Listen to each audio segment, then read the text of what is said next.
I'm Trey and I'll be doing my presentation on my grandpa James Kille. On October 21, 1949, Elmer and Evelyn Kille welcomed James Kille to the world.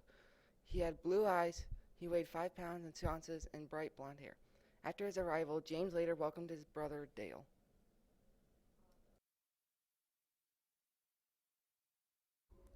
Some things that James had to do at home was mow the grass and keep the house clean.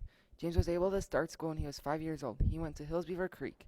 His favorite school subjects were PE, typing, and shop. There was one day that James and his younger brother Dale were wrestling. They started to get a little rough and something bad happened. James made Dale's head go through a wall.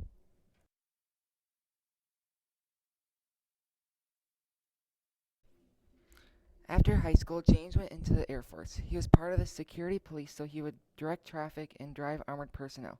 He would also fix anything on the armored personnel. After the Air Force, James worked at a body shop. He would repair cars that were wrecked. He had more jobs after that, but the one that he liked the most was being a policeman. He liked it because he would help people when they were injured. What he has learned during his working years is that you should find a job that you enjoy and not one that pays well.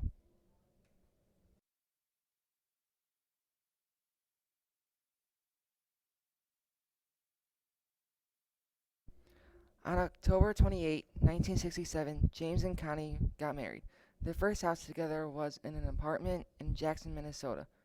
If there's one thing that James has learned to do during his marriage, that is to say yes, dear. The best moment in his life is when his children Lance and Heidi were born.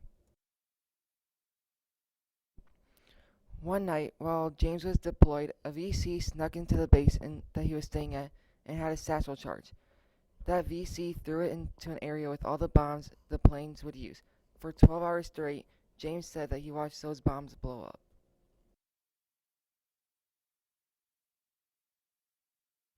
While James was in the police, there were some memories that he won't forget. There was one day when he was working and he saw something weird. There was a lady in her pajamas running down the street. He pulled up right behind her and asked what she was doing. She told him to follow the pickup way ahead of them. When he caught up with the pickup, the guy driving looked to the side and saw his wife in the police car. He pulled over and got out to see what happened. What happened was the wife was getting ready in the camper and got out for 1 second to get into the truck, but the husband started driving off. She tried to chase him, but she was too slow. At the end of that, the wife started yelling at the husband.